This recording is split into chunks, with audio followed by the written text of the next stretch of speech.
akan bersama dengan kami. Tuhan juga yang akan membantu kami di dalam setiap kami mempersiapkan diri kami ya Bapak. Inilah doa kami Bapak, berkati juga para narasumber yang akan membantu kami dalam kami mengerti topikmu pada malam hari ini, sehingga Engkau memberi hikmat serta kebijaksanaan. Inilah doa kami ya Bapak. Amin. Amin. Terima kasih Kak Syefa. Mungkin ada refleksi yang mau disampaikan terkait dengan topik ini. Silakan. Oke Bapak Ibu, dalam kehidupan ini Bapak Ibu, saya menggolongkan ada 2 kejadian. Yang pertama, kejadian terhadap hal yang terduga. Ada hal yang terduga, sesuatu yang bisa kita rencanakan dan kita tahu itu akan terjadi. Seperti apa? Misalnya, kita ini alergi debu. Kalau kita alergi debu, kita akan memerah badannya. Maka kalau kita berada di tengah pembangunan yang banyak debunya, tentu kita tahu bahwa kita akan menjadi merah-merah badannya. Nah, ini kan hal yang terduga.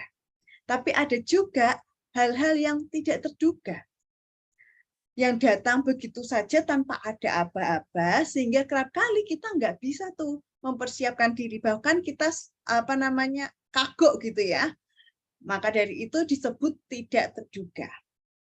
Nah, ada hal-hal yang tidak terduga yang mungkin terjadi seperti kematian, seperti sakit penyakit yang tiba-tiba datang walaupun tidak ada gejalanya, tetapi ada juga kan penyakit yang ada gejalanya begitu kan. Tapi mungkin saat kita tahu begitu ya, itu juga menjadi hal yang tidak terduga bagi kita. Nah, dibanding hal-hal yang terduga, hidup kita tuh lebih banyak dipenuhi dengan hal-hal yang tidak terduga. Nah, tetapi hal ini bukan berarti membuat kita menyerah pada keadaan nih Bapak Ibu, melainkan hendaknya membuat kita berserah.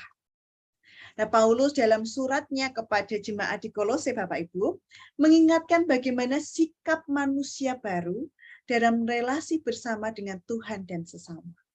Paulus menuliskan begini dalam Kolose 4 ayat 2.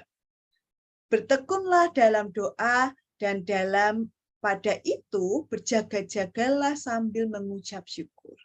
Jadi di dalam doa, di dalam itu kita juga perlu berjaga-jaga gitu dan mengucap syukur. Nah, ketika kita berdoa, sebenarnya kita sedang menyerahkan sepenuhnya kehidupan kita itu di dalam Tuhan. Tetapi dalam penyerahan itu, kita dihimbau untuk berjaga-jaga sambil mengucap syukur. Berjaga-jaga artinya kita sadar dan waspada. Ini tuh adalah sebuah sikap hati, Bapak Ibu. Sikap hati ini dapat diwujudkan begitu ya dalam tindakan nyata. Dan ini pun menjadi poin yang penting yang mengimbangi keberserahan kita di dalam Tuhan. Usaha untuk berjaga-jaga. Makanya kata sambung yang dipakai bukan atau, tetapi dan. Berdoa dan berjaga-jaga. Ada usaha di dalam sana. Rasanya malam ini pun menjadi salah satu usaha kita untuk mengusahakan diri nih Bapak Ibu. Berjaga-jaga, mempersiapkan diri untuk apa? Untuk hal yang mungkin terjadi. Yang mungkin saja tidak terduga dapat terjadi di dalam kehidupan kita, yakni osteoporosis. Nah, mari kita simak dengan penuh sebagai bentuk kita untuk berjaga-jaga dan mengucap syukur atas tubuh pemberian Tuhan, serta mengimaninya ini dalam keberserahan penuh dalam Tuhan dan hidup kita. Semoga ini menjadi renungan singkat yang menguatkan begitu ya, mendasari pembicaraan kita, webinar kita pada malam hari ini. Kiranya Bapak Ibu terberkati, Tuhan Yesus memberkati. Terima kasih banyak Kak Syefa untuk refleksinya malam hari ini, dan benar sekali Bapak Ibu, malam hari ini kita memang akan sama-sama belajar untuk berjaga-jaga menghadapi sesuatu yang nggak ada gejalanya, nggak ada tanda-tanda yang menyolok, tapi kemudian bisa berakibat fatal. Nama saya Diana Maria Melewa KBSI, saya akan memandu acara malam hari ini. Dan dalam acara webinar mengenai osteoporosis malam hari ini, narasumber kita adalah Dr. Langga Sintong, spesialis ortopedi konsultan. Dr. Langga ini lulus dokter umum tahun 2006 dari Universitas Brawijaya Malang, kemudian lulus spesialis ortopedi dan traumatologi tahun 2016 dari Universitas Brawijaya Malang juga, kemudian sekolah subspesialis Foot and Ankle Fellowship di Seoul, Saint Mary Hospital, Catholic University Korea tahun 2018, dan bergabung di GKI Pondok Indah November 2020 dengan asal gereja sebelumnya di HKBP Malang. Dokter Langga, selamat malam, apa kabar? Selamat malam, Dok. Sehat ya, Dok? Sehat, Dok.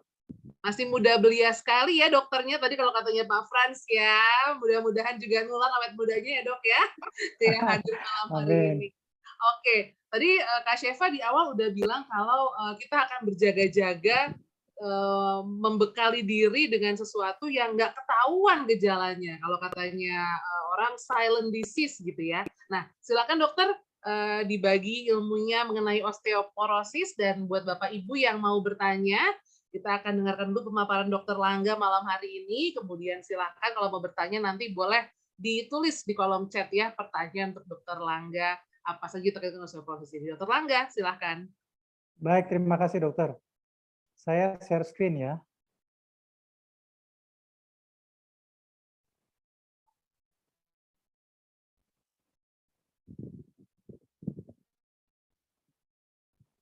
Sudah terlihat, Dok? Sudah, Dok, sudah terlihat. Ya, baik. Terima kasih, dokter. Selamat malam kepada seluruh jemaat GKI Pondok Indah yang telah hadir. Terima kasih kepada panitia yang telah mengundang saya untuk boleh berbagi sharing ilmu mengenai osteoporosis malam ini. Jadi osteoporosis ini tentu saja sebenarnya tidak asing di telinga kita. Sering kita dengar. Ya. Jadi mari kita bahas kira-kira apa sih kiat-kiatnya mencegah dan menangani osteoporosis ini. Nah, yang pertama sebelum saya mau masuk ke dalam osteoporosis, saya mau luruskan dulu mengenai terminologi atau istilah yang sering beredar di awam. Jadi dalam praktek saya sehari-hari sering ini rancu juga, pasien rancu mengenai hal ini. Jadi osteoporosis ini keropos tulang. Ada juga yang menyamakan tentang pengapuran atau osteoartritis. Jadi secara garis besar bahwa osteoporosis ini adalah penurunan dari massa atau kepadatan tulang. Jadi dari tulangnya. Kalau pengapuran itu dari sendi.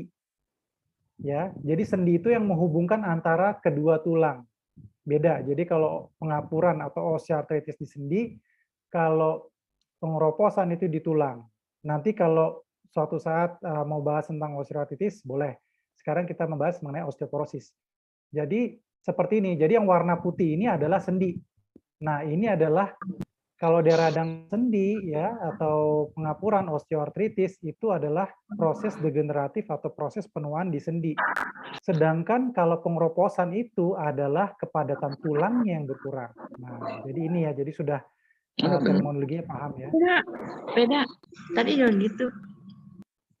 Dari per definisi dari kata, osteoporosis ini dibentuk dari dua kata, yaitu osteo dan porosis, yang mana osteo ini artinya tulang, dan porosisnya artinya poros atau lobang-lobang.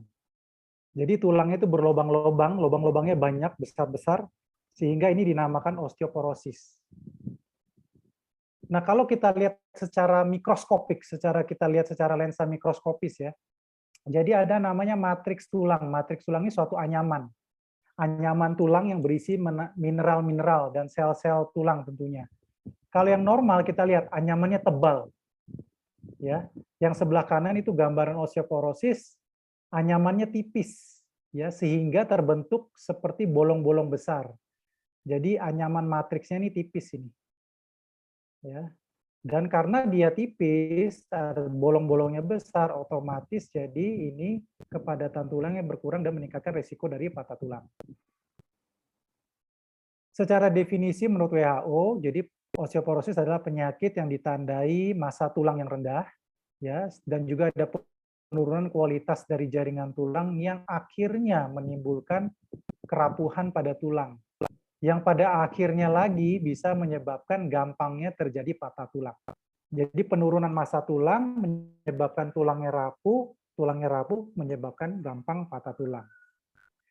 Seperti yang disebut oleh Dr. Diana tadi, bahwa osteoporosis ini adalah merupakan silent disease. Artinya apa? Penyakit sunyi. Jadi pasien ini dapat mengidap osteoporosis selama bertahun-tahun tanpa menyadari mengidap osteoporosis, sampai akhirnya terjadi musibah, jatuh, patah. Ternyata patahnya karena keropos tulang. Maka disebut silent disease. Karena tidak ada gejala selama mengidap osteoporosis. Jadi ini yang berbahayanya di sini ya. Untuk insiden, untuk angka kejadian, ini didapatkan dari angka 2015 ya, didapatkan kurang lebih 200 juta penderita osteoporosis di dunia. Dan 8,9 juta diantaranya terjadi patah tulang karena osteoporosis. Ya, bahkan dibilang 1 setiap 3 detik penduduk di dunia ini mengalami patah tulang karena osteoporosis. Jadi cukup sering. Untuk angka kejadian dibandingkan dengan penyakit kronis lainnya, patah tulang karena osteoporosis ini menempati urutan yang ke-6. Jadi cukup sering. Untuk patah tulang hip atau patah tulang panggul karena osteoporosis, ini menempati urutan yang ke-11. Untuk gender ya, wanita lebih sering. Jadi 1 di antara 3 wanita itu mengalami patah tulang karena osteoporosis. Sedangkan pada pria, 1 di antara 5 mengalami patah tulang karena osteoporosis. Osteoporosis dibagi menjadi 2 secara umum, primer dan sekunder. Gampangan penyebabnya primer dari tubuh pasien atau tulangnya pasien itu sendiri. Sebab sekunder itu berasal dari penyakit lain atau kondisi lain yang menyebabkan tulangnya kerapuh. Misalnya, penyakit gagal ginjal kronis atau penyakit-penyakit hormonal, ataupun penggunaan obat-obatan jangka panjang, paling sering obat-obatan steroid ya, atau konsumsi alkohol yang berlebihan. Jadi ini bisa menyebabkan terjadinya tulangnya rapuh atau osteoporosis. Sebab pada primer dibagi menjadi 2, pasca menopause dan senilis.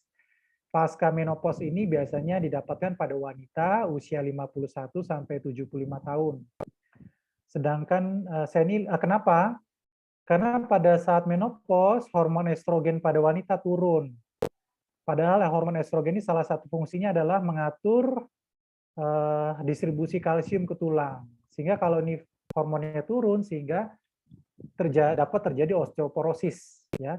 Kalau senilis ini bahasanya artinya tua ya. Jadi pada orang usia tua ya bisa terjadi osteoporosis. Nah, kenapa nanti dijelaskan ya. Nah, ini penjelasannya. Jadi ada yang namanya sel-sel tulang. Ya, salah 2 diantaranya adalah osteoblast dan osteoklas, itu namanya ya. Osteoblast dan osteoklas. Osteoblast ini sel penumbuh tulang. Osteoklas ini sel penghancur tulang. Jadi pada anak-anak, osteoblast ini aktif karena masa pertumbuhan sel penumbuh tulang. Sedangkan pada dewasa muda, osteoblast dan osteoklas kerjanya harmonis, seimbang. Pada usia tua, osteoklas ini lebih aktif daripada osteoblast, sehingga tulangnya banyak diambilin, sehingga terjadi osteoporosis. Nah, ini seperti ini juga ya. Jadi pada dasarnya kerja dari osteoklas dan osteoblast ini seimbang, harmonis.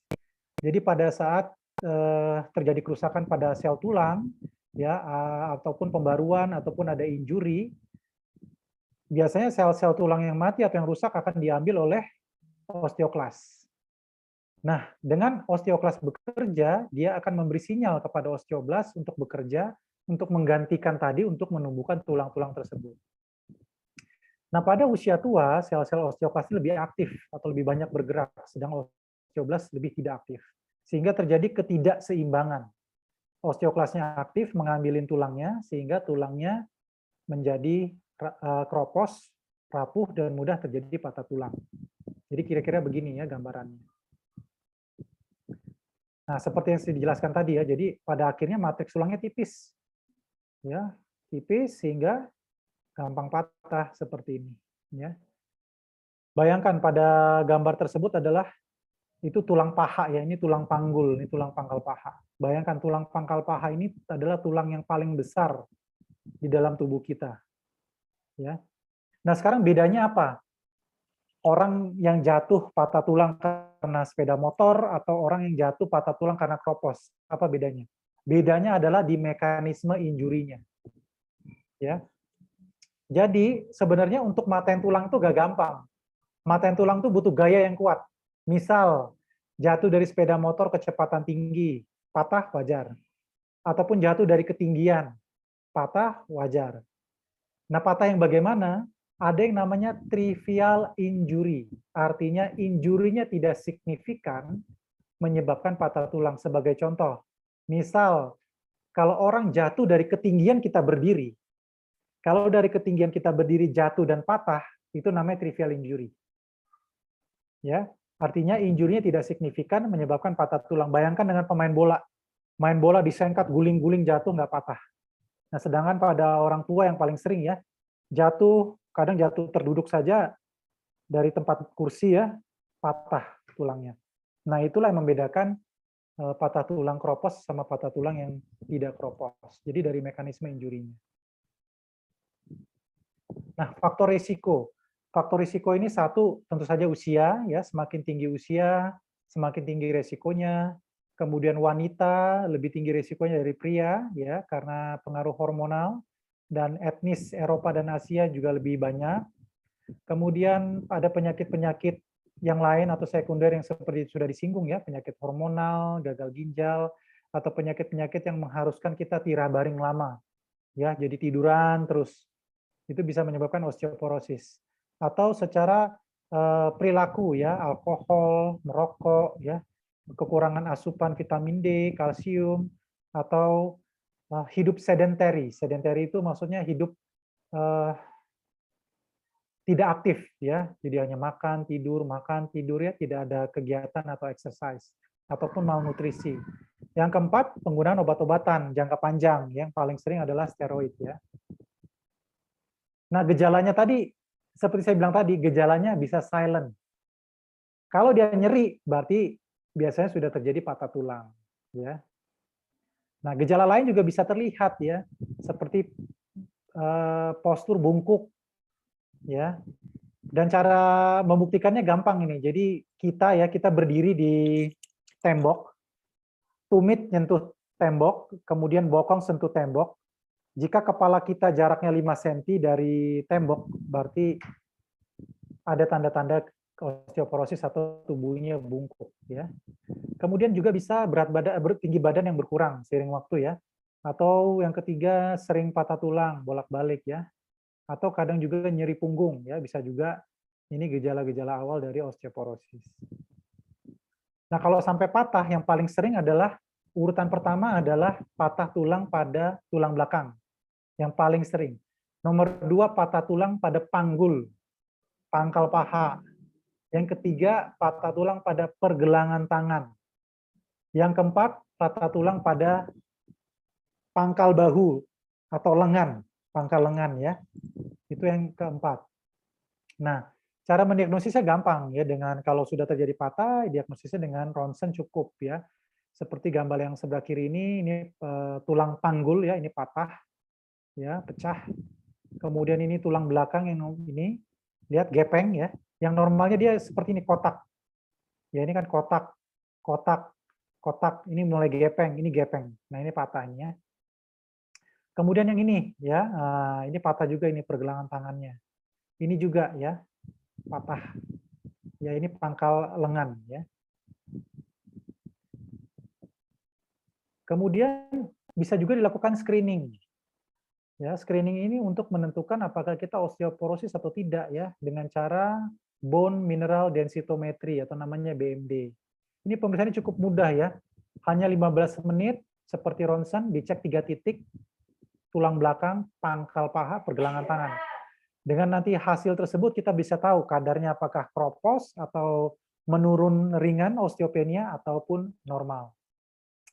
Jadi saya mengharapkan bahwa kita semua ya, jika usia di atas 40 tahun kita harus medical check up. Ya, apapun itu medical check up, yang minimal periksa darah dan lain-lain.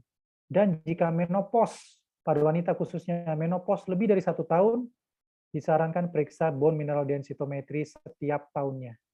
Ya, karena lebih baik mencegah daripada mengobati. Ya, sebab kalau kita sudah jatuh patah, itu tidak akan enak sekali ya. Patah itu sangat menyakitkan. Satu, kemudian kalau bisa digips, digips. Tapi kalau patah tulang pada panggul tidak bisa digips, harus operasi. Kalau nggak bisa berjalan lagi. Dan bayangkan, harus melewati proses itu semua ya. Harus operasi, ya, belum lagi biaya, belum lagi juga waktu yang dikorbankan. Ya. Nah, terapi dari osteoporosis ya. Yang pertama obat-obatan. Obat-obatan ini banyak ya. Ada obat-obatan yang bisa menekan tadi si kerja osteoklas ya. Ada juga obat-obatan juga hormonal ya, dan juga suplemen ya seperti vitamin D, kalsium ya. Dan juga nutrisi ya dengan asupan vitamin D, kalsium yang cukup. Kemudian terapi jika sudah terjadi patah tulang ya kita terapi apakah dia non operatif ataupun operatif. Nah, ini pencegahan ya. Pencegahan untuk lifestyle, hindari ya kebiasaan merokok, konsumsi alkohol yang berlebihan ya, nutrisi harus cukup ya, konsumsi vitamin D yang cukup. Nah, untuk berapa dosisnya? Sebenarnya tergantung dari cek darah ya. Nanti kalau mau kita diskusi lebih bahas lagi boleh. Kemudian asupan kalsium ya. Kemudian exercise yang ketiga, itu penting sekali ya. Jadi exercise ini yang ditekankan kalau dari disarankan ya adalah latihan beban. Latihan beban ya. Meskipun yang lain boleh nggak? Boleh ya, mau latihan kardio juga boleh. Ya, tapi yang disarankan adalah latihan beban. Kenapa? Kalau kita latihan beban, massa otot kita akan meningkat.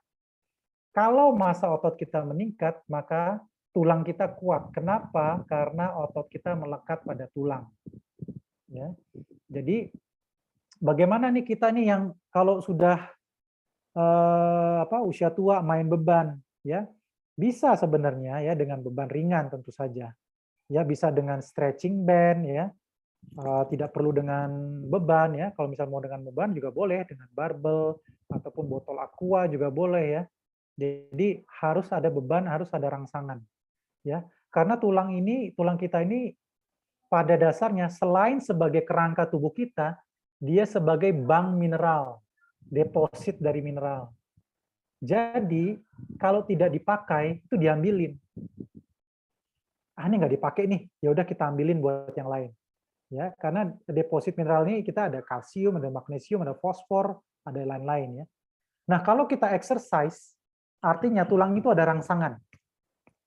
Kalau dia ada rangsangan, ya seperti hukum demand and supply. Kalau ada rangsangan, maka otak akan menyuruh mensuplai tulang tersebut, supaya tulang tersebut lebih kuat untuk beradaptasi dengan exercise tersebut. Ya, jadi exercise ini penting ya. Kemudian yang keempat adalah cegah jatuh ya. Ya, apakah kita juga harus lebih hati-hati ya jika sudah terdiagnosis dengan osteoporosis ya. Lebih awas, apakah ada tangga, undak-undakan, jalan tidak rata, atau kita butuhkan juga tongkat untuk berjaga-jaga ya. Nah, mitos ya, ini mitos yang sering terjadi di kalangan kita. Yang pertama, tidak perlu khawatir karena osteoporosis ini bukan penyakit yang serius ya. Ya salah sebenarnya ya. Memang osteoporosis ini seakan-akan tidak apa-apa karena nggak ada gejala apa-apa sampai pada akhirnya patah tulang.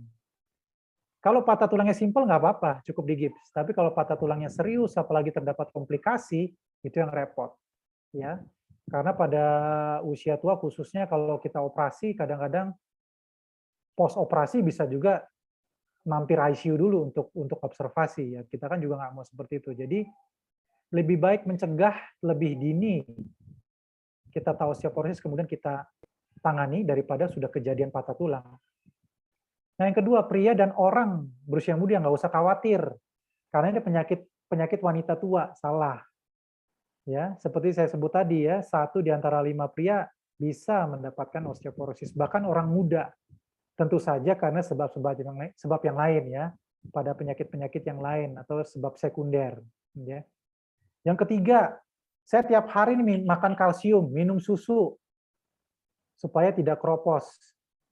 Tidak semerta-merta kalsium itu sumber satu-satunya untuk mencegah osteoporosis, tidak ya.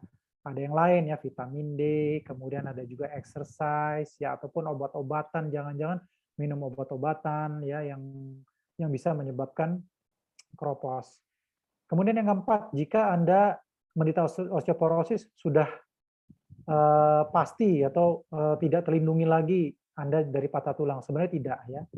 Jika kita sudah terdiagnosis osteoporosis, kita bisa tanganin sebelum terjadi patah tulang ya. Obat-obatan sudah baik, bisa mengurangi resiko sekitar 68% resiko patah tulang. Jadi cukup baik ya. Maka dari itu pencegahan penilaian secara dini lebih baik ya daripada mengobati sampai apalagi sampai terjadi patah tulang. Baik, terima kasih. Saya kembalikan lagi ke Dr. Diana. Terima kasih banyak pemaparannya malam hari ini, Dr. Langga. Silahkan Bapak Ibu yang mau bertanya seputar osteoporosis, memberikan pertanyaannya lewat kolom chat. Kalau belum ada, saya dulu deh yang bertanya. Jadi gimana dong dok kombinasi nutrisi yang baik supaya kalsiumnya bisa terserap juga oleh tubuh gitu. Dan berapa banyak sih kalsium yang dibutuhkan tubuh untuk bisa mencegah terjadinya osteoporosis ini dok? Baik dok, jadi sebenarnya takaran kalsium per hari ya, rata-rata dewasa muda ya itu 1000 sampai 1200 mg per hari. Sebenarnya cukup mudah dok kita konsumsi kalsium ini. Seperti misalnya 1 gelas susu sudah 250 mg kalsium ya. Itu udah 1/4, 1/5 kebutuhan. Ditambah lagi misalnya keju 1 selai sudah 250 juga miligram. Tahu setengah gelas sudah 200 mg. Jadi sebenarnya juga sayur-sayuran hijau ya itu sekitar 60-80 mg ya per setengah gelas. Jadi cukup mudah sebenarnya kita mendapatkan kalsium dalam makanan sehari-hari. Yang kadang sering miss adalah vitamin D, dok. Vitamin D suka miss. Kenapa? Karena rata-rata orang Indonesia setelah dicek vitamin D-nya kadarnya rendah, rata-rata 17. Normalnya 30 sampai 100. Padahal negara kita ini adalah negara tropis, matahari tumpah ruah. Ya. Nah, sedangkan jadi itulah kenapa? Karena satu sisi banyak wanita yang takut gelap, jadi takut sekali matahari. Kemudian banyak kita yang dewasa muda kerja keras, pergi gelap, pulang gelap, nggak pernah ketemu matahari. Kerja dalam gedung, nggak pernah ada paparan matahari, pasti vitamin D-nya rendah. Ya, jadi ini lama-lama nanti pada saat kita usia menjelang tua, ya, nah ini bisa menjadi osteoporosis. Jadi asupannya bagaimana kalau vitamin D? Yang terbaik adalah cek darah, kalau mau ideal, ya. Tapi banyak literatur ya, mau start dosis berapa? Ya, ada yang bilang 400-800 unit, ada yang agresif, ada yang 3.000 sampai 5.000 unit, terserah mana style mana yang dipercaya. Jadi dari dokter pun ada yang pro vitamin D, ada yang anti vitamin D, bukan anti vitamin D, maksudnya dosisnya kecil-kecil lah gitu. Nah, jadi tergantung kita mau ngikut yang mana. Gitu. Jadi baiknya periksa dulu untuk tahu kadar pastinya, baru konsul lebih lanjut gitu ya dok ya? Iya, kalau mau ideal ya. Kalau mau start aja. Kalau saya pribadi saya start 5.000 IU sehari. 5.000 IU sehari. Iya. Sudah banyak yang bertanya juga nih dok, dari Ibu Rosmei, apakah benar minum kopi atau kafein secara umum bisa mengakibatkan atau memberikan resiko osteoporosis? Silakan dokter. Ya, ada jurnal-jurnal yang mendukung ya. Dan makanya jawabannya jangan lebih dari 4 cangkir sehari. Atau lebih dari 90 mg per hari. Ya, ada yang pernah meliti seperti itu. Ya. Itu ya, kalau ada yang bilang kalau pagi belum bisa berfungsi dengan normal, kalau belum kena kopi, selama tidak lebih dari 90 mg per hari atau 4 cangkir, tampaknya masih aman-aman saja. Diimbangi olahraga juga kali ya dok ya? Betul dok. Oke, ada juga Ibu Deborah. Apakah ikan laut atau teri Medan juga bagus untuk mencegah osteoporosis? Selain itu, makanan apa lagi dok yang bisa membantu mencegah osteoporosis? Terima kasih Ibu Deborah. Bagus sekali. Ikan-ikan yang bertulang itu bagus sekali. Sumber kalsium ya, apalagi ikan teri. Ya itu sumber kalsium yang baik. Sumber kalsium yang lain ya satu produk susu ya. produk susu dan turunannya, susu, keju, yogurt, es krim, yaitu kalsiumnya banyak. Sayur-sayuran hijau, kacang-kacangan, ya, kemudian ikan salmon, tuna, ya, itu kalsiumnya banyak. Tapi lagi-lagi tidak hanya kalsium, ya, vitamin D juga harus diperhatikan. Jadi kalsiumnya cukup, berjemur juga jangan lupa, sama tadi ya dok ya, idealnya cek kadar vitamin di dalam darah ya dok ya. Ya. Ada juga Ibu Rini Mantiri, selamat malam Ibu Rini. Bagaimana dengan senam osteoporosis, apakah bisa membantu mengurangi resiko pada usia lanjut dokter? Betul, bisa. Intinya harus ada gerak, exercise, seperti saya bilang tadi, apapun itu.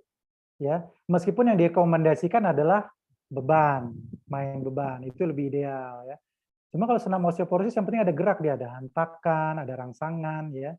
Dan kadang olahraga ini harus ada unsur fun-nya mungkin supaya orang bisa menikmati ya. Jadi orang hobinya apa? Hobinya jalan, silakan jalan. Hobinya jogging, silakan jogging. Atau ada saya sendiri, saya senang olahraga permainan. Ya, saya senang kalau ada permainan basket atau tenis, yang permainan saya senang seperti itu. Ya. Nah, tergantung senangnya apa. Silakan. Dan menurut American College of Medicine ya, olahraga yang ideal adalah, nah ini ya, 150 menit kardio per minggu.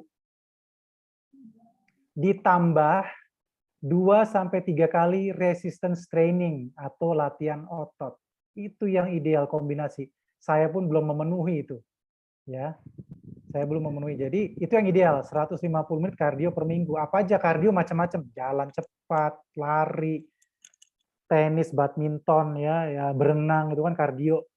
Ya, kalau 140 menit per minggu, kalau dibagi Senin sampai Jumat udah 30 menit sebenarnya enteng. Nah, ditambah 2-3 kali latihan beban. Nah, latihan otot supaya ototnya naik. Nah, itu dia. Saya juga belum nih, dok. Kardio aja kenceng, tapi males angkat beban.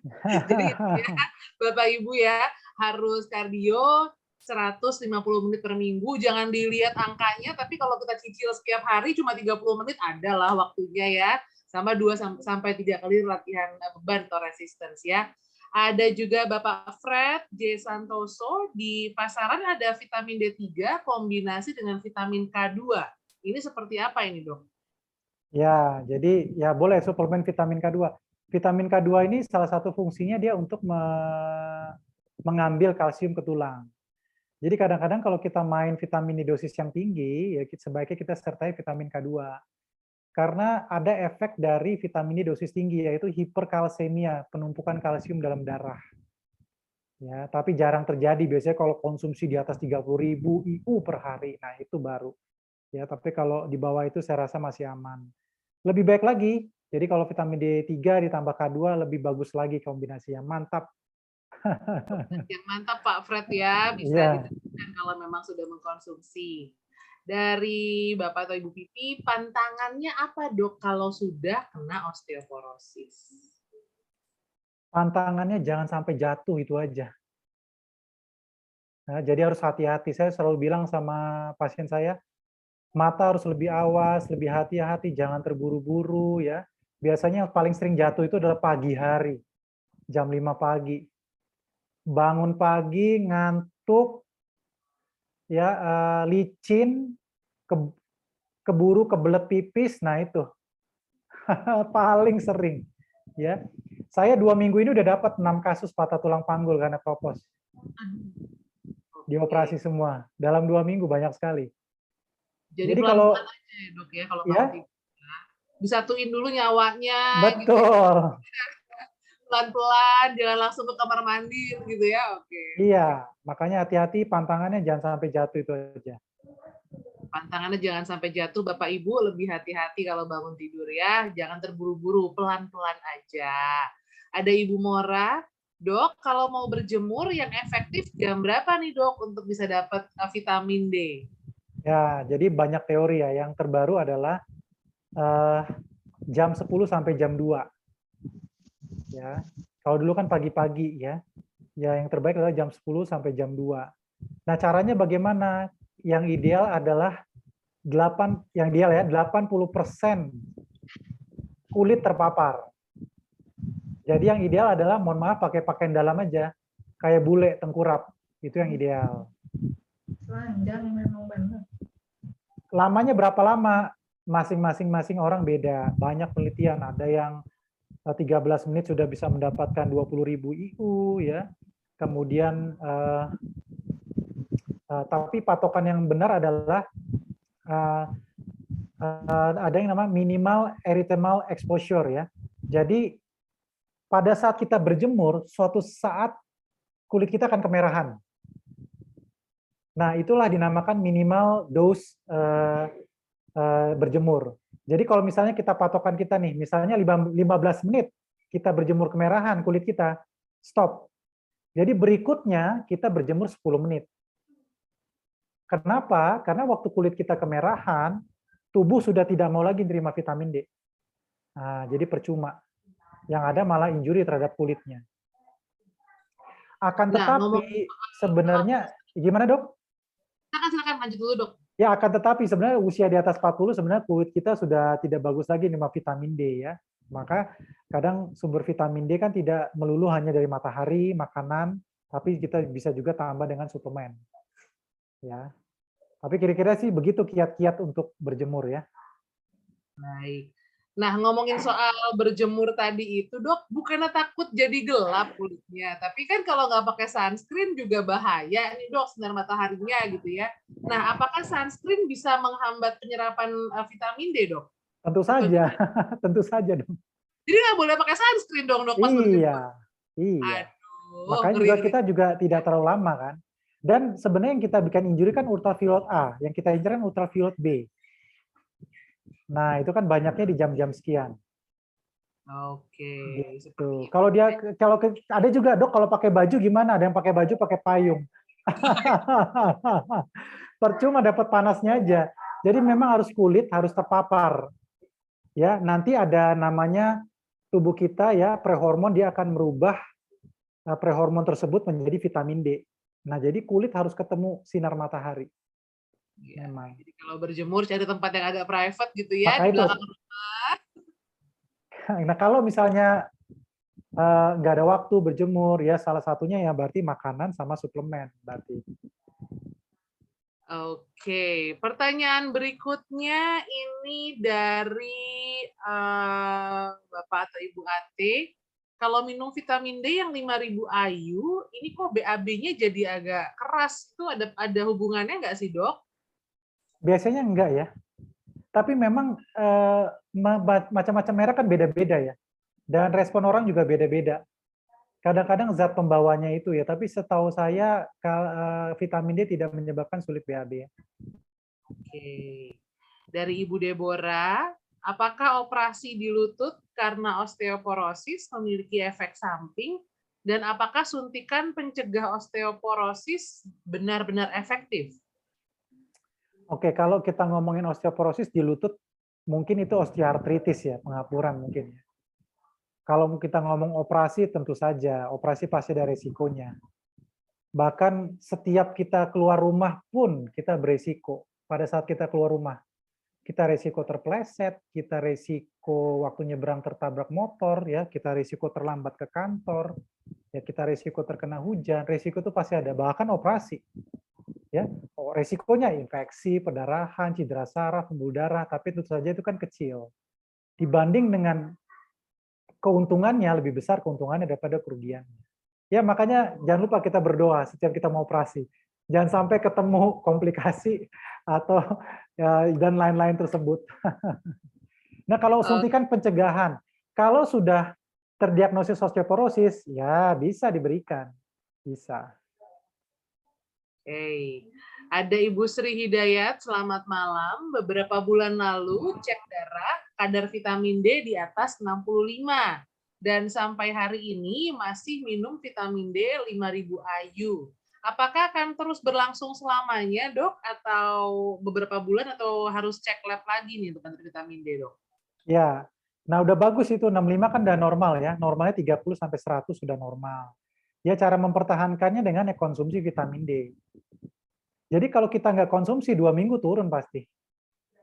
Oke. Karena sejatinya kita ketemu matahari tiap hari. ya kan? Nah, tapi karena kita tidak ketemu matahari tiap hari, kita di dalam gedung, ya, keluar rumah kena matahari payungan, ya kita dibantu suplemen. Cukup nggak 5.000? Ya, dicek berkala. Kalau dia maintenance segitu aja, berarti itulah dosis maintenance. Berarti cukup pertahankan di 5.000 aja untuk dosis harian. Gitu. Usia 65 masih boleh main tenis nggak, Dok? Boleh, bahkan ada usia 80 masih nge-gym juga boleh. Cuman ada perhatian. Untuk olahraga-olahraga yang high impact, jika ada keluhan di anggota gerak bawah ya, pinggang, panggul, lutut, pergelangan kaki, kalau ada masalah tersebut sebaiknya jangan. Tapi kalau nggak ada masalah, ya enjoy your life lah. Nikmati hidup, nggak apa-apa. Dari olahraga yang memang Bapak Ibu suka, jadi nggak beban gitu ya, Dok? Mau Iya. olahraga males gitu ya, kayak malesan beban. Jadi yang Bapak Ibu sukai supaya lebih menikmati juga olahraganya, jadi hati senang, badan juga sehat gitu Betul, ya. betul. Ada Pendeta Jo dari GKI Palsi. Selamat malam Pak Pendeta Jo. Terkena lupus apa benar tidak boleh berjemur terlalu lama, Dok? Terkena lupus? Ya. Sebenarnya iya, karena ada rangsangan dari matahari, dia bisa menyebabkan malaresnya itu. Ya, nah, jadi bagaimana ngakalinnya? Ya, berarti pilihan yang kedua, suplemen, nutrisi, pilihannya seperti itu. Baik, seperti itu ya Bapak Ibu ya. Kemudian dokter, apakah ada makanan-makanan tertentu yang sebaiknya dihindari untuk bisa mencegah osteoporosis ini, Dok? Bagaimana, Dok, makanan yang? Makanan yang sebaiknya dihindari untuk mencegah resiko osteoporosis. Satu, ya alkohol yang berlebihan ya, dan juga merokok. Saya rasa sih itu ya. Ya, Dok. Kalau makanan secara spesifik nggak ada Makanan ya, Dok? nggak ada. Makanan nggak ada. Jadi makan yang sehat-sehat aja gitu ya, Iya. yang disukai, yang gizinya seimbang gitu ya, Dok ya. Iya. Oke, Bapak Ibu masih ada yang mau bertanya mungkin, mumpung Dokter Langganya masih di sini, dikorek semua informasinya soal osteoporosis ya, biar bisa juga nanti dibagikan ke teman-teman lainnya, bisa sama-sama mencegah osteoporosis ini, silahkan loh ya. Kemudian mau bertanya lagi, Dok, ini sejak usia berapa baiknya melakukan pemeriksaan bone densitometry? Oke, kalau pada wanita baiknya menopause setelah 1 tahun. Kalau pada pria ya di atas 50 tahun. Gitu ya. Jadi setelah setahun menopause pada wanita sebaiknya melakukan BMD, pada pria tadi setelah 50 tahun ya, Dok? Iya, nanti itu di tiap tahun diulang. Oke, diulang setahun sekali ya. Baik, ada lagi Bapak Ibu yang mau ditanyakan malam hari ini? Oke. Apakah pemeriksaan ronsen saja tidak spesifik, Dok, untuk bisa mengetahui osteoporosis? Harus BMD ya, Dok ya? Iya, idealnya BMD ya, karena dia lebih detail. Kalau ronsen bisa kita nilai, tapi hanya kita nilai kesan osteoporosis. Kenapa? Karena kalau gambaran densitasnya berkurang, bisa kita bilang kesan osteoporosis. Tapi semua itu tergantung dari dosis X-ray. Kalau dia kilovoltnya terlalu tinggi, pasti gambarannya densitasnya berkurang. Jadi tergantung ronsen, kalau kilovoltnya tinggi, kemudian miliampernya juga tinggi, pasti gambarannya kesannya osteoporosis. Maka dari itu nggak bisa kita jadikan patokan. Lebih baik BMD. Nah, BMD itu pun ada angkanya, jadi enak. Jadi kita ada basic angkanya. Jadi nanti kalau kita evaluasi per tahun, oh ya angkanya sekian, ini naik atau turun. Gitu. Jadi lebih baik kita lakukan BMD, jangan ronsen. Oke, lebih spesifik ya, Dok ya? Iya.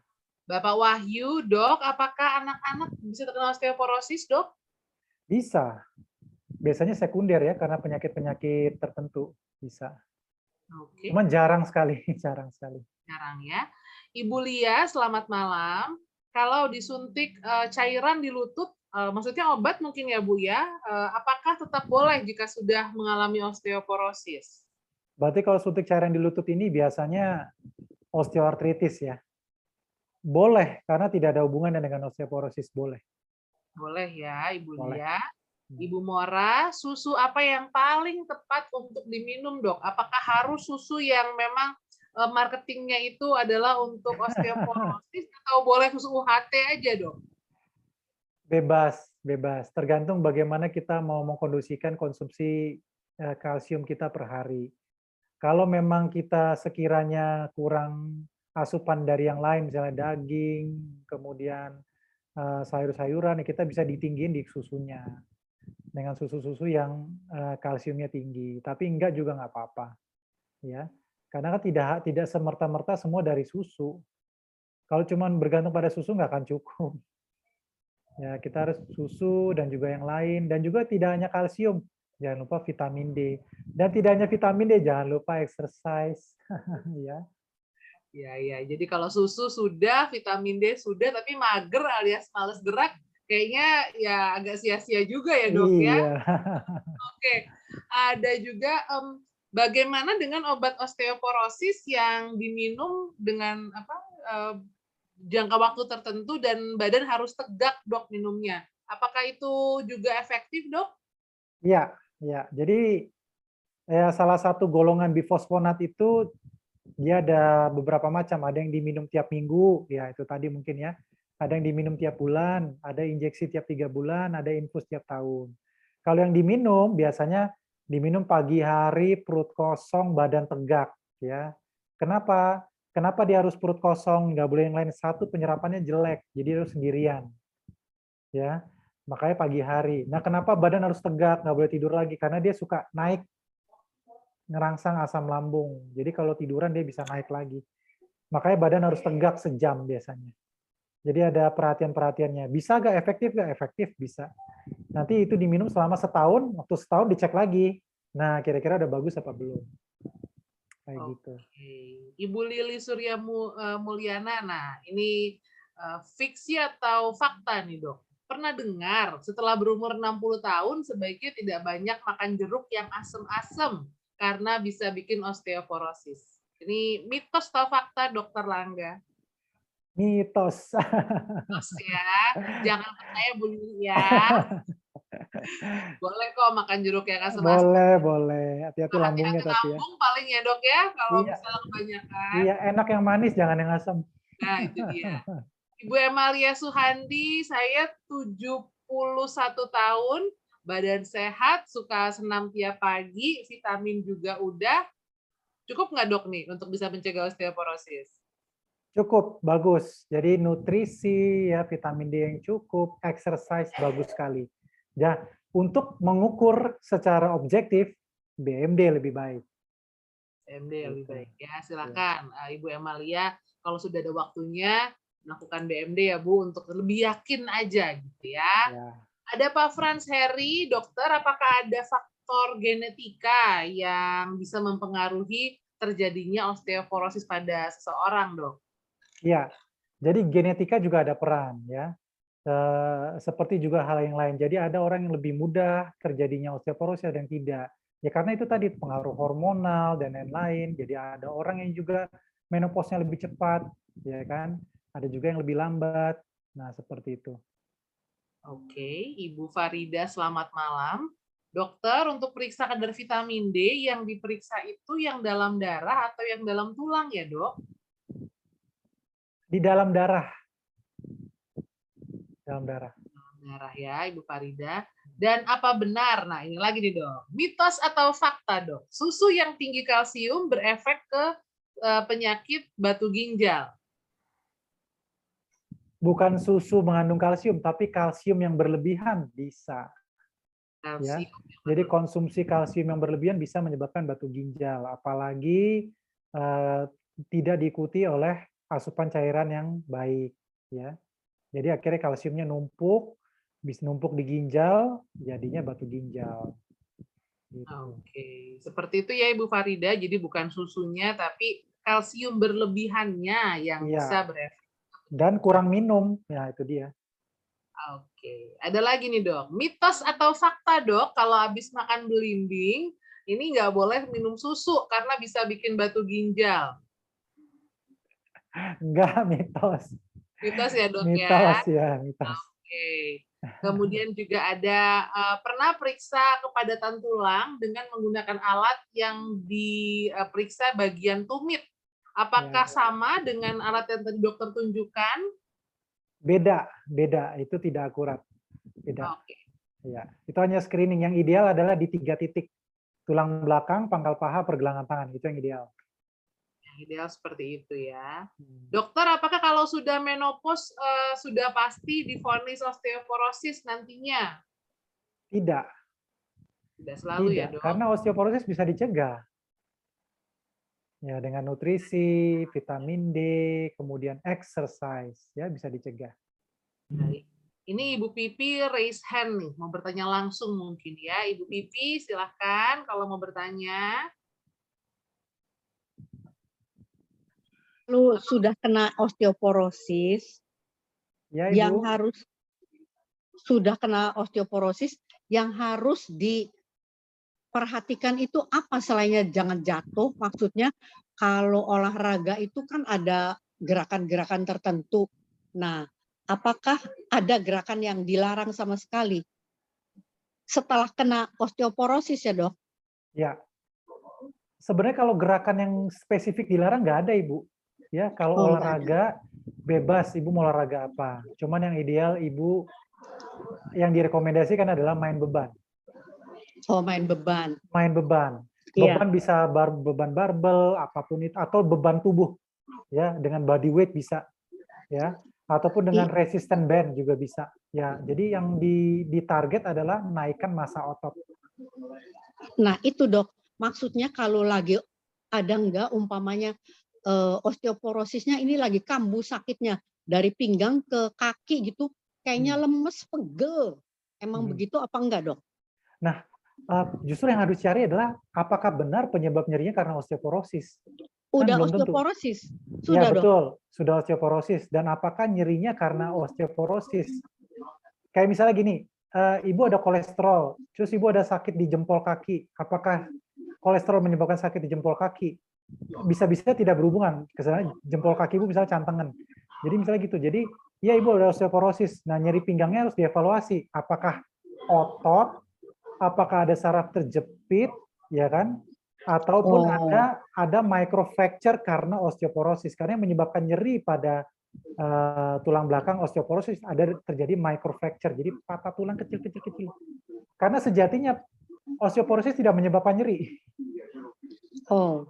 Dia nyeri kalau sudah terjadi patah tulang atau patah tulang secara mikroskopis bisa juga nyeri-nyeri. Nah, sekarang kalau sudah nyeri pertanyaannya olahraganya bagaimana gitu maksudnya Bu ya? Iya, ada yang dilarang nggak? Nah, olahraganya jangan yang menumpuk, yang banyak yang menumpuk ya. Misalnya jalan, jogging ya. Jalan nggak boleh, Dok? Iya, jangan yang menumpuk. Oh. Jadi yang aman bagaimana? Satu, yang tidak menumpuk, sepeda. Kenapa sepeda? Karena sepeda duduk. Lainnya lagi apa? Berenang. Berenang gravitasinya kurang. Ya, nggak bisa berenang, bisa jalan di air. Jadi banyak pilihan. Atau main beban. Main beban kan duduk. Bisa duduk. Kalau kita main beban otot tangan duduk aja, main otot dada tiduran, otot belakang bisa duduk ya. Jadi nggak perlu menumpuk berdiri gitu. Ya, stretching boleh ya, Dok?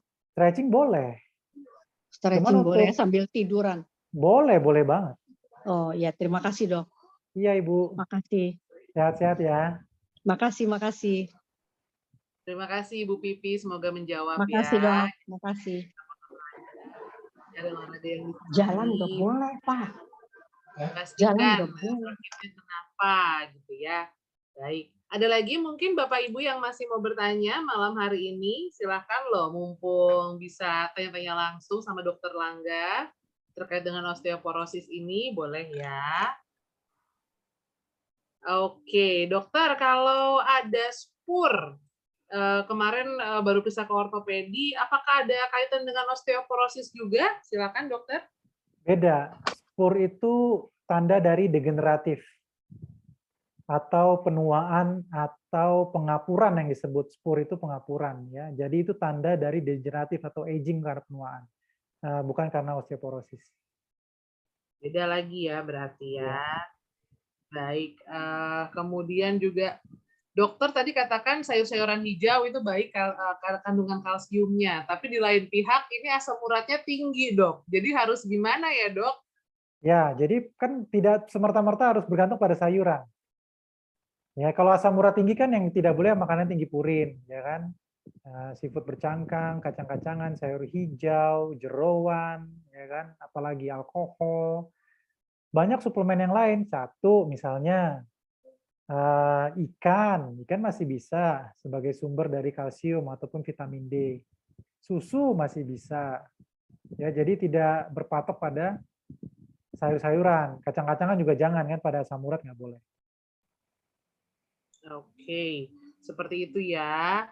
Kemudian ada Pak Wahyu, apakah sebaiknya latihan angkat beban juga bisa dimulai dari usia yang relatif muda, Dok, untuk bisa mencegah osteoporosis di hari tua nanti? Dan semudah apa sudah boleh angkat beban, Dok? Kalau dari muda lebih gimana, Dok? Ada mitos, ada yang bilang nanti kalau angkat beban di usia muda malah bikin anaknya jadi pendek. Ini Ya. seperti apa? Iya. Jadi kalau mulai dari muda, boleh nggak main beban? Boleh banget, bagus ya. Karena kalau seperti saya bilang tadi, ya kalau main beban itu, kalau massa ototnya naik, tulangnya pasti kuat. Kenapa? Karena otot melekat di tulang, udah otomatis itu. Nah, usia berapa yang paling muda ya? Dikatakan 16 tahun. 16 tahun paling muda boleh. Ya. Bahkan ada jurnal-jurnal yang lebih ekstrim, misalnya 13. Tapi kalau saya sih 16 tahun udah cukup. 16 tahun ya idealnya, Iya. pas lah ya. Iya. Dokter, apakah ada alas kaki khusus yang bisa digunakan untuk penderita osteoporosis untuk menghindari risiko jatuh, Dok? Saya rasa sih kalau alas tidak ada yang spesifik ya untuk mengurangi risiko jatuh ya. Yang pasti risiko jatuh itu berasal bisa macam-macam, bisa dari kondisi tubuh kita, ya mungkin kita bisa lemas, ya matanya tidak awas, bisa terjatuh, ataupun dari kondisi lingkungan, licin, jalan tidak rata. Ya kalau sepatu tidak ada hal yang khusus, tapi ya saran saya gunakanlah sepatu yang nyaman ya saat bepergian itu aja. Tapi tidak ada spesifik untuk osteoporosis, sepatu khusus tidak ada. Baik. Kemudian tadi dokter katakan bersepeda boleh ya, Dok, untuk lansia gitu ya, mencegah osteoporosis. Apakah boleh road bike atau harus sepeda lipat? Karena kan posturnya agak beda ya, Dok, antara road bike sama MTB sama sepeda lipat, atau seperti apa nih, Dok? Betul, betul. Kalau nggak ada masalah, nggak ada keluhan apapun, nggak apa-apa, bebas. Cuman kalau ada masalah punggung, jangan yang bungkuk. Jadi kayak road bike, MTB kan dia semi bungkuk kan. Ya, bungkuk. Jadi sebaiknya jangan, lebih baik sepeda lipat karena agak tegak. Gitu. Lebih aman. Ataupun ya sepeda statis kan tegak ya. Tapi kalau nggak ada masalah punggung, bebas. Bebas, tapi hati-hati kalau kecepatan tinggi resiko jatuh ya, Dok ya. Betul, hati-hati jatuh karena pada usia yang tua kan koordinasi udah berkurang. Jadi hati-hati ya. Baik. Ibu Devi, selamat malam. Dokter, saya pernah punya HNP, kemudian menjelang menopause, apa saja yang harus diwaspadai nih, Dok, supaya tidak terkena osteoporosis? Ada hubungannya kah, Dok, antara HNP dan resiko osteoporosis? Kalau HNP dengan osteoporosis tidak ada hubungannya ya. Karena HNP itu kan dia hernia pada dasarnya. Hernia di tulang belakang. Seperti halnya pada hernia di usus kita ya, jadi dia keluar. Jadi bantalan sendinya keluar menekan syaraf. Jadi nggak ada hubungannya dengan osteoporosis. Nah, HNP terjadi karena ada tekanan yang tinggi di tulang belakang sehingga tiba-tiba bantalan sendinya istilahnya mencotot gitu ya, keluar ke belakang menekan syarafnya. Nah, berbeda dengan osteoporosis. Dan bagaimana pencegahannya? Pada HNP, satu, hindari angkat-angkat berat. Ya, apalagi angkat berat posisi badan membungkuk, itu paling sering ya. Hati-hati. Kemudian badan jangan gemuk. Ya, kemudian hindari yang gerakan yang high impact ya, olahraga-olahraga yang high impact. Kalau pencegahan osteoporosis sama ya, exercise, nutrisi, diet ya, hampir sama. Baik. Lebih beresiko mana sih dok, yang overweight atau yang underweight untuk osteoporosis ini dok? Yang underweight. Oke. Underweight lebih beresiko lebih tinggi osteoporosis. Yang underweight. Jadi harusnya Iya. ideal-ideal aja lah dok ya, jangan over, jangan under juga ya dok. Iya, memang yang pas itu yang baik, tidak lebih, tidak kurang. Ada Ibu Roshinta, selamat malam. Kalau berdiri agak lama, misalnya lagi di dapur masak, ini kaki sering sakit. Itu apakah tanda-tanda osteoporosis, dok? Bukan, biasanya osteoartritis. Radang Osteoartritis. sendi. Iya. Oke. Apakah Radang latihan yoga bisa mencegah osteoporosis, dokter? Ya, exercise bisa mencegah. Bisa. Cuman tidak sebaik main beban. Bisa. Tapi bisa nggak? Bisa.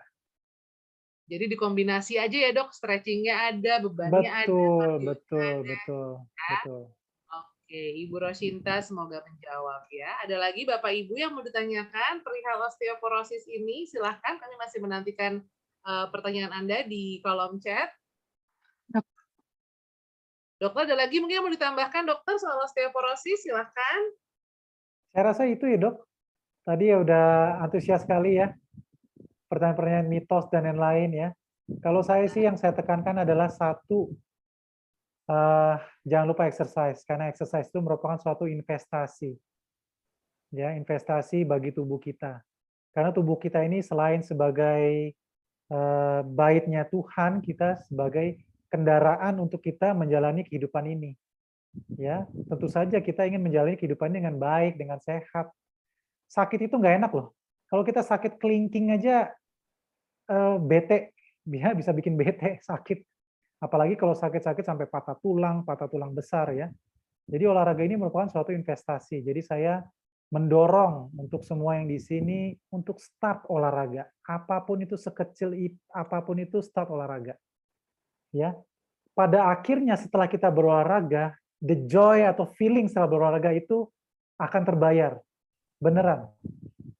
Jadi kalau kita joy setelah kita berolahraga, endorfinnya keluar ya, keringat keluar ya, rasa senang itu ada.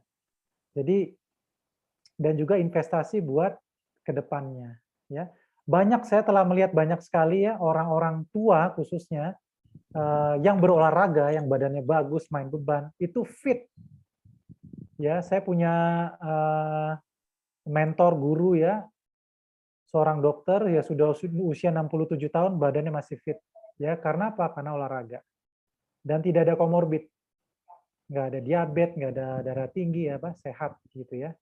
Ya, kuncinya di olahraga. Jadi saya mendorong untuk start olahraga untuk kita sendiri ya, dan juga untuk keluarga kita ya. Kalau kita masih ada anak ya dan lain-lain ya, untuk keluarga kita juga. Dan juga yang kedua, jangan lupa vitamin D, itu sering miss. Vitamin D sering terabaikan, padahal itu cukup penting. Ya, kalau ada waktu medical check up, periksa deh vitamin D-nya dalam darah. Tambahin aja komponen vitamin D. Dilihat bagus apa enggak. Nah, kalau kurang ya baiknya konsumsi vitamin D. Begitu. Begitu dok dari saya dok. Ya, walaupun kalau mau olahraga tuh bangunnya atau mulainya tuh kayak aduh challenging banget ya, gravitasi kasur lebih besar gitu kan dok ya. Betul dok. Begitu mulai percayalah habis olahraga tuh aduh moodnya bagus, badannya enak, ngapain bawaannya senang gitu ya. Dan jangan lupa konsistensi. Tadi kan dokter katakan 30 menit sehari, 5 kali seminggu tuh cukup. Jadi jangan dilihat banyaknya, tapi dicicil aja tiap hari itu jadi konsisten gitu ya. Ada Ibu Sri Asih yang raise hand, ini mungkin mau bertanya langsung. Ibu Sri, silahkan. Ya, selamat malam Dokter Langga. Terima kasih Dokter Diana. Tadi beberapa kali dokter menyebut latihan beban itu bayangan saya itu yang ngangkat-ngangkat barbel gitu, apa ada contoh yang lain ya selain itu ya dok ya? Ada Bu, terus, jadi enggak ya oke. Bagaimana terus? Apalagi? Terus untuk di atas 70 tahun ya untuk menjaga supaya nggak osteo gitu. Kebetulan waktu BMD sebulan lalu tuh saya ya nggak apa-apa sih gitu hasilnya. Kalau tadi kan dibilang jangan jalan kaki gitu ya. Kalau menurut dokter, jalan kaki itu masih nggak apa-apa kan ya dok ya? Jalan kaki. Udah Jadi bisa saya jawab? kebetulan saya Oh ya, lagi lagi suka jalan kaki di GBK gitu, muter-muter. Kira-kira nggak apa-apa ya dok ya? saya Umurnya jawab di ya. atas 70, nggak apa-apa Saya ya jawab dok? yang mana dulu, yang jalan kaki? Nggak apa-apa. Jalan kaki nggak apa-apa, selama tidak ada keluhan di anggota gerak bawah, tanda kutip. Kalau ibu nggak ada nyeri lutut, tidak ada nyeri pergelangan kaki, tidak ada nyeri punggung bawah, tidak ada nyeri panggul, silakan Bu jalan kaki, nggak apa-apa. Ah, Iya. Nah, baik. kalau ada nyeri, misalnya nih, dok saya ada pengapuran di lutut, grade-nya udah lumayan parah, ya jangan jalan kaki. Satu akan Oke. nyeri, yang kedua memperparah. Gitu. Tapi kalau ibu nggak ada keluhan, silakan jalan kaki, nggak apa-apa. Siap dok. Iya. Nah, untuk main beban tadi tidak selalu dengan barbel, konotasi barbel kayak aderai gitu enggak. Iya. Jadi intinya adalah menaikkan massa otot. Seiring usia massa otot itu berkurang. Coba aja. Ya, kalau yang kurus akan kelihatan massa ototnya berkurang. Orang yang gemuk, yang tebal itu lemaknya, bukan ototnya. Ototnya mengecil, lemaknya yang tebal. Padahal massa otot itu berkurang. Kenapa? Apa buktinya? Semakin lemah. Jalan udah nggak lama, nggak bisa jauh, ngangkat ini berat, semakin lemah. Kenapa? Karena nggak dilatih. Dan otot dengan sendirinya menciut. Jadi bagaimana latihan otot? Satu, bisa dengan beban barbel tadi, pikiran kita. Dua, bisa dengan resistant band. Jadi dengan apa? Tali karet. Bisa. Yang ketiga, bisa dengan berat badan tubuh kita. Misalnya ibu bisa start dengan push up di tembok. Itu dengan berat badan tubuh kita. Itu latihan otot. Push up itu latihan otot dada. Nah, bisa. Kemudian mau latihan otot core perut, ibu bisa lakukan sit up. Itu dengan berat badan tubuh kita. Gitu. Oke. Misalnya Itu ibu contohnya. latihan otot kaki, ibu bisa dengan squat. Nggak usah pakai beban. Jongkok, berdiri. Jongkok, berdiri. Jongkok, berdiri. 4 set aja. 1 set 10 kali. Tanpa beban. Berikutnya, sudah kuat, bawa beban. Misalnya bawa botol aqua yang 2 liter, naik turun squat, itu latihan otot kaki. Jadi banyak variasinya Bu. Ibu bisa lihat di YouTube juga banyak. Jadi nggak semerta-merta seperti harus di gym, pakai barbel dan lain-lain. Tapi kalau ibu mau lakukan itu silakan. Bisa Bu, ada juga personal trainer yang ahli, mereka bisa. Tentu saja dengan bertahap, dengan beban ringan dulu ya, gitu. Jadi nggak seperti banyak variasinya Bu. Atau ibu bisa menggunakan body weight di rumah seperti itu tadi, seperti saya bilang tadi. Nah kalau ibu udah mampu push up di tembok, push up di bawah, gitu. Seperti itu ya Ibu Sri ya, semoga membantu. Jadi jangan ngebayangin jadi binaragawan gitu ya, kayak Aderai, wah berat juga ya kalau angkat bebannya. Berat, kita mau seperti Adere juga susah, berat. Karena dia olahraganya berat. Betul. Terima kasih Dokter Angga, terima kasih Dokter Diana, terima kasih. Iya Ibu, sehat-sehat Ibu. Nah, itu dia ya Bapak Ibu, olahraga mulai dari yang ringan-ringan, yang penting ada bebannya, ada kardio, dan jangan lupa konsisten. Cek juga kadar vitamin D dalam darah, asupan kalsiumnya diperhatikan juga, makan dengan gizi seimbang. Kapan berolahraga? Sekarang juga mulai, jangan ditunda-tunda lagi. Gitu ya. Semoga kita semua bisa mendapatkan kesehatan yang paripurna sampai masa tua nanti, bisa mencegah osteoporosis, tetap sehat selalu yang pasti. Terima kasih banyak Dokter Langga, waktunya malam hari ini, pencerahannya, insight-insight-nya, semoga juga dekat juga buat kita semua. Dan juga untuk penutup, saya... Dok? Iya. Boleh sekali lagi Dok, sekalian terakhir Dok ya? Boleh Dok. Jadi saya mau untuk jemaat GKI Pondok Indah ya, yang usianya sudah menyentuh lansia. Jadi saya rasa olahraga adalah salah satu komponen yang penting ya. Bahkan saya pun terinspirasi ya, ada salah satu wanita usia 90 tahun, dia masih tetap aktif berolahraga. Dan dia berolahraga puluhan tahun sebelumnya. Tujuannya apa? Saya mau ke kamar mandi sendiri. Tujuannya itu. Jadi saya mau berolahraga, melatih otot saya, supaya pada saat saya 90 tahun, saya mau ke kamar mandi sendiri. Bukannya KKN, kanan kiri nuntun. Ya, merepotkan keluarga, anak, ya. Meskipun kita tidak repot, tentu saja itu adalah kita berbakti, ya. Tapi tentu saja kita mau dong fit, kita mau dong berdiri di atas telapak kaki kita sendiri, ya. Jadi kita harus sehat. Jadi salah satunya adalah kuncinya adalah olahraga, ya. Jadi saya mau mendorong semangat, mudah-mudahan menjadi pencerahan malam ini, ya, untuk mencegah osteoporosis kita harus start exercise. Begitu dok, terakhir dok. Terima kasih dok. Terima kasih banyak. Jangan lupa start exercise. Ayo, habis pagi-pagi, habis saat teduh gitu ya, disatukan dulu nyawanya, pelan-pelan olahraga. Dimulai dari yang paling ringan dan paling disukai pastinya ya Bapak Ibu, semoga tetap sehat, tetap bisa jalan sendiri, tetap bisa produktif sampai usia tua nanti. Baiklah, sebagai penutup saya minta kesediaan Pak Penatua Frans untuk menutup dalam doa malam hari ini. Pak Frans silakan.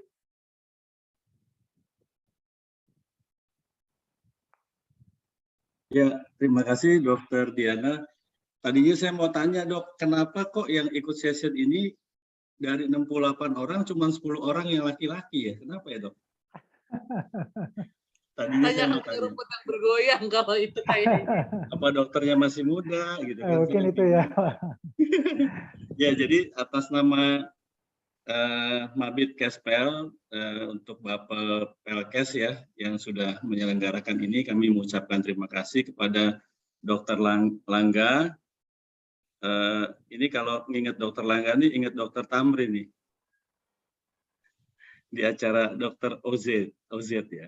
Lalu juga terima kasih Dokter Diana yang sudah memandu acara kita pada malam hari ini, dan juga buat kita sekalian yang sudah hadir. Kiranya ini menjadi satu berkat buat kita, khususnya untuk kita boleh menjalani kehidupan kita di hari esok. Kita akan akhiri dengan doa, mari kita berdoa.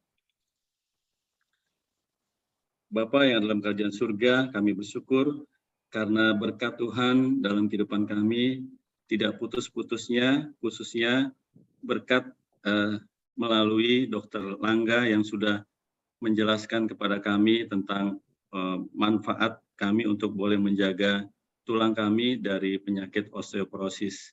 Biar ya Tuhan, berkat Tuhan yang kami boleh nikmati ini boleh menjadi satu kebahagiaan buat kami untuk kami boleh menjalani kehidupan kami di hari esok dan hari yang akan datang. Dan biar kesehatan jasmani kami juga boleh membentuk kesehatan rohani kami untuk kami boleh hidup semakin dekat dan semakin berkenan kepada Tuhan. Kami menyerahkan Dokter Langga dalam kehidupannya, baik kehidupan pribadi, keluarga, dan juga pelayanannya, biar Tuhan terus memberkati dia. Tuhan memberikan kesehatan, memberikan sukacita, memberikan semangat untuk berbagi dalam tugasnya sebagai seorang dokter, dan biar banyak orang yang boleh dihiburkan, banyak orang yang boleh mendapatkan berkat dari pelayanan dia, dan Tuhan juga memberkati untuk setiap kerinduannya, baik dalam pelayanan, juga dalam pekerjaan, bahkan dalam keluarga. Kami menyerahkan kehidupan Dokter Langga bersama dengan keluarga Dokter Langga dalam kehidupan sehari-hari bersama dengan keluarga besar. Kami juga mengucap syukur untuk Dokter Diana yang sudah memandu kami, biar Tuhan juga memberkati pelayanan dan juga kehidupan keluarga Dokter Diana bersama dengan keluarga, dan biar dengan pelayanan ini banyak orang juga yang boleh diberkati dan boleh mendapatkan semangat yang baru untuk boleh menjaga kesehatan diri kita masing-masing. Kami akan akhiri pertemuan kami, biar Tuhan terus menjaga dan menyertai kami, dan kami boleh semakin menyadari akan kebaikan Tuhan dalam kehidupan kami, dan kami boleh memiliki semangat untuk kami boleh menjalani kehidupan kami di hari esok dan hari yang akan datang. Inilah doa kami, ampuni segala dosa dan kesalahan kami, dalam nama Tuhan kami Yesus Kristus, yang adalah sumber kehidupan kami sudah berdoa. Amin. Amin. Terima kasih dokter. Terima kasih. Terima kasih. Terima kasih banyak Bapak Ibu. Terima kasih Dokter Langga. Terima kasih.